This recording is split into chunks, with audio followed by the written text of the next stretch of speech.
Postal വോട്ടിൽ തിരിമറി നടത്തിയെന്ന G സുധാകരനെതിരായ case refer ചെയ്യാൻ അനുമതി തേടി അന്വേഷണ സംഘം ജില്ലാ പോലീസ് മേധാവിയെ സമീപിച്ചു. സൗത്ത് SHO ശ്രീജിത്താണ് ജില്ലാ പോലീസ് മേധാവിയുടെ അനുമതി തേടിയത്. കേസിൽ നിർണായക തെളിവായ പോസ്റ്റൽ ബാലറ്റ് കണ്ടെത്താൻ ആയില്ല. സുധീഷ് ഗോപാൽ ചേരുന്നു. സുധീഷ്, പറയൂ.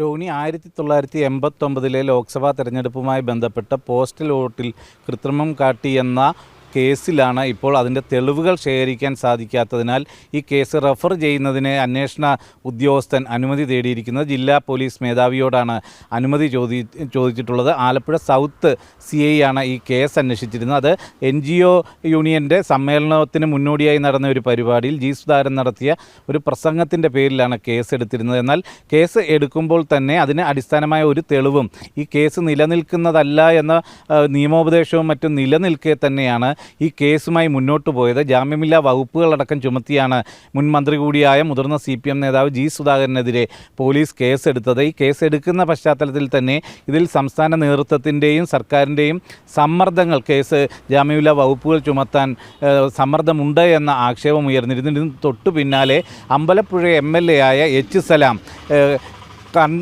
കേട്ടാലറിയാത്തവൻ കൊണ്ടാലറിയും എന്ന തരത്തിൽ ജി സുധാകരനെതിരെ പരോക്ഷ വിമർശനവുമായും രംഗത്തെത്തിയിരുന്നു. ഈ ഒരു സാഹചര്യത്തിൽ ഇത് പാർട്ടി വലിയ പ്രതിരോധത്തിലായിരുന്നു. മുതിർന്ന CPM നേതാവിനെതിരെ CPM തന്നെ ഗൂഢാലോചന നടത്തുന്നു, പെടുത്താൻ ശ്രമിക്കുന്നു എന്ന ഒരു ആക്ഷേപം നിലനിന്നിരുന്നു. ആ തരത്തിൽ വിവാദമായ ഒരു കേസിലാണ് ഇപ്പോൾ തെളിവില്ല എന്ന തരത്തിൽ അന്വേഷണ ഉദ്യോഗസ്ഥൻ അതിൻ്റെ പേരിൽ ഈ കേസ് റഫർ ചെയ്യുന്നതിനായി ജില്ലാ പോലീസ് മേധാവിയോടെ അനുമതി തേടിയിട്ടുള്ളത്. രോഹിണി, ശരി. സുധീഷ് ഗോപാലാണ് വിവരങ്ങൾ നൽകിയത്.